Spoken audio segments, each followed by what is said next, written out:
Assalamualaikum sahabat ruang belajar, apa kabar semuanya? Semoga sehat selalu. Ketemu lagi dengan saya Eko Prastio, selamat datang di channel Ruang Belajar. Sebuah studi menunjukkan bahwa orang paling sukses adalah para pemberi.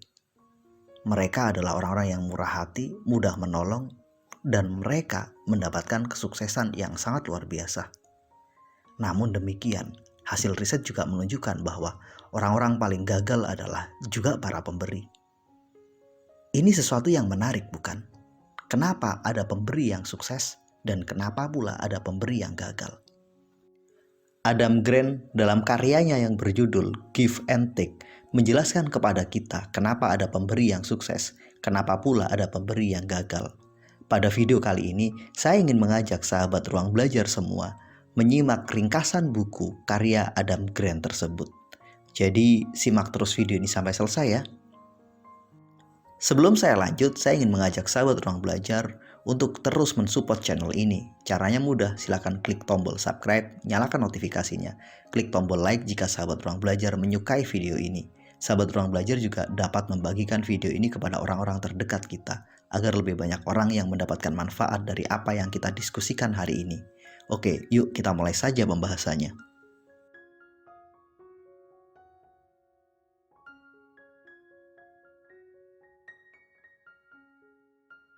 Ketika kita berinteraksi kepada masyarakat, kita akan menemukan 3 kelompok. Kelompok pertama adalah taker, kelompok kedua adalah matcher, dan kelompok ketiga adalah giver. Taker adalah kelompok penerima. Dalam interaksi sosial, mereka selalu berpikir, apa sih untungnya jika saya membantu seseorang? Apa sih manfaatnya jika saya membantu dia? Mereka selalu berpikir tentang dirinya sendiri. Mereka adalah orang-orang egois yang ingin lebih banyak menerima daripada memberi. Sementara matcher adalah penyeimbang. Jika orang lain baik pada dia, maka dia akan berbuat baik.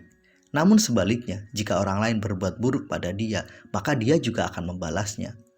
Mereka adalah orang-orang yang punya prinsip keseimbangan, punya prinsip keadilan. Kelompok ketiga adalah para giver.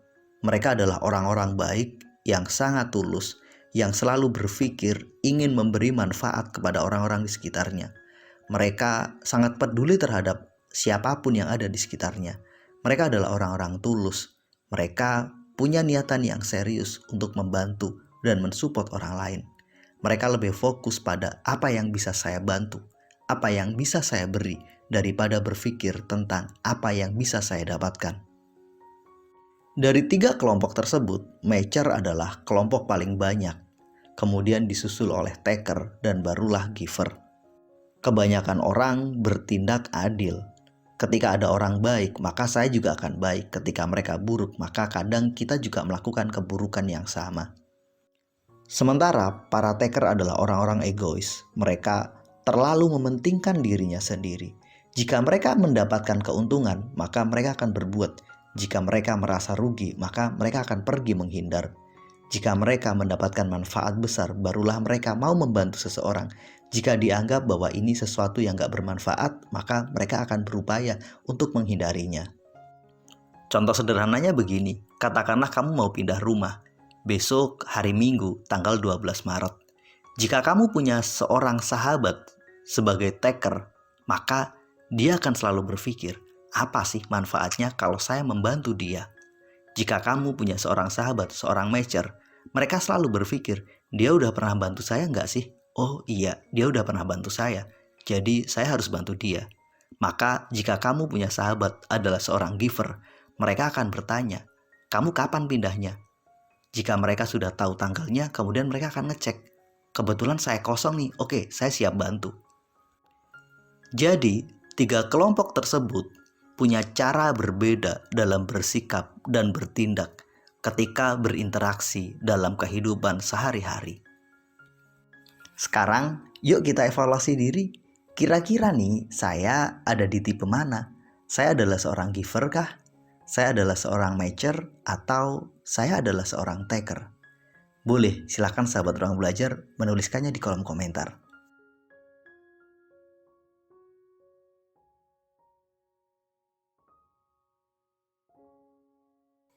Ketika kita berinteraksi dengan banyak orang, maka orang-orang di sekitar kita akan memberikan label. Kita sebagai individu pasti punya reputasi. Dan 3 kelompok tersebut akan punya reputasi yang berbeda di mata orang-orang di sekitar mereka. Ketika kita punya sahabat dengan tipe taker, maka saya yakin sebagian dari orang di sekitar dia sudah punya label yang jelas bahwa dia adalah orang yang egois. Dia hanya mau mencari keuntungan. Dia adalah orang yang menang sendiri. Maka ketika kita berinteraksi dengan dia, kita akan selalu berhati-hati. Kita akan berpikir jangan sampai kita dirugikan oleh apa yang dia lakukan. Kemudian ketika kita punya seorang sahabat yang sifatnya adalah matcher, dia selalu membantu jika kita membantu, maka kita pun akan berupaya untuk berbuat baik padanya agar dia juga berbuat baik pada kita. Orang-orang mengenal dia sebagai penolong yang baik. Orang-orang mengenal dia sebagai seseorang yang bertanggung jawab, berdedikasi, karena mereka tahu apa yang harus dilakukan. Mereka nggak bakalan merugikan kita. Jika orang menolong dia, maka dia pasti akan menolong kita. Kemudian sang giver akan mendapatkan reputasi yang tertinggi. Semua orang mengenal dia sebagai orang yang sangat penuh cinta kasih. Orang yang sangat sayang pada sesama. Mereka nggak punya kepentingan untuk mencelakakan kita. Apapun yang dia lakukan, semua orang percaya bahwa dia adalah orang yang sangat tulus. Menjadi menarik nih, jika sahabat semua diminta untuk bekerja, diminta untuk membangun partnership bisnis, sahabat ruang belajar akan memilih bekerja dengan tipe orang yang mana? Apakah mau bekerja dengan taker? Atau minimal kita akan memilih bekerja dengan matcher? Bahkan yang terbaik nih, kita pasti akan bersyukur kalau kita bertemu dengan orang-orang dengan tipe giver. Di titik inilah reputasi sang taker semakin lama akan semakin mengecil. Lebih banyak hal negatif yang didengungkan oleh lingkungannya. Sehingga apa? Mereka sedang menutup akses diri untuk berkembang dan bertumbuh. Kemudian para matcher, mereka akan mendapatkan sesuai dengan apa yang mereka lakukan. Berbeda dengan sang giver, semakin lama nama baiknya semakin baik. Semua orang mengenal dia sebagai orang yang sangat luar biasa. Di titik inilah para giver mendapatkan reputasi yang sangat besar. Mereka mendapatkan nama baik yang sangat harum. Nama baik, reputasi, brand image yang sangat positif inilah yang akan didapatkan oleh para giver. Kemudian, image positif ini menjadi modal yang sangat berharga untuk mereka semakin bertumbuh dan membangun kesuksesannya. Karena apa? Semua orang pasti suka bekerja sama dengan dia.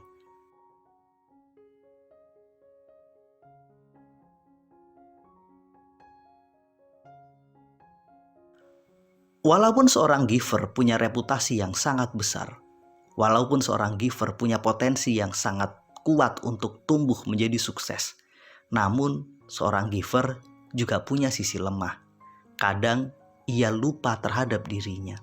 Kadang ia terlalu banyak mengorbankan apa yang dia punya untuk orang-orang di sekitarnya.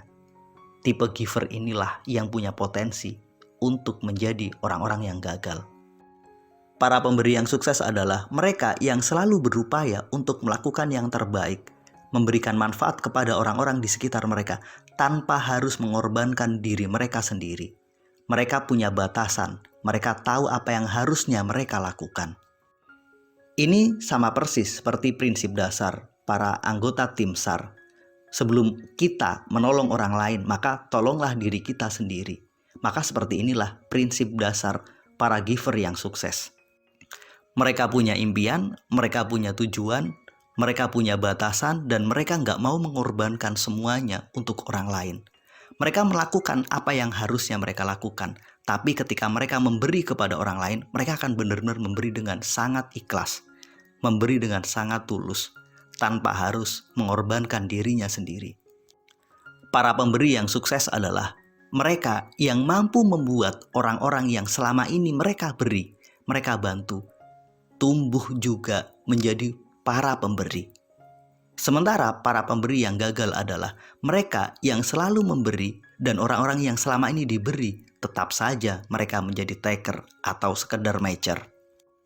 Ketika kita mampu membantu orang lain dan kemudian orang yang kita bantu itu tumbuh menjadi pribadi yang mandiri, yang kemudian mereka juga akan bertumbuh menjadi para pemberi, pada titik inilah para giver akan bertumbuh menjadi orang-orang yang sukses. Karena apa? Mereka akan dikelilingi oleh orang-orang baik yang juga sifatnya sama, yakni sama-sama sebagai pemberi. Sementara para pemberi yang gagal adalah mereka yang tumbuh di lingkungan yang sifatnya tetap saja sebagai taker. Mereka setiap hari membantu orang-orang di sekitar mereka, tapi orang-orang yang ada di sekitar mereka itu nggak berubah, nggak juga tumbuh menjadi pemberi, tetap saja mereka menjadi taker. Pada titik ini, sadar atau tidak, para pemberi itu sedang dimanfaatkan. Pengorbanannya sia-sia. Contoh sederhana begini, kita ingin bersedekah, maka sebelum bersedekah, pastikan nih kebutuhan keluarga kita telah terpenuhi. Sementara menjadi sangat konyol, kita ingin bersedekah, ingin membantu orang lain, tapi diri kita, keluarga kita, belum kita amankan, belum mampu kita bantu. Ini adalah para giver yang punya potensi untuk hancur. Inilah ringkasan buku yang sangat luar biasa. Untuk sukses kita harus menjadi pemberi. Pemberi yang sangat ikhlas tanpa harus mengorbankan diri sendiri. Terima kasih telah menonton, semoga bermanfaat. Sampai ketemu pada video kami berikutnya. Assalamualaikum warahmatullahi wabarakatuh.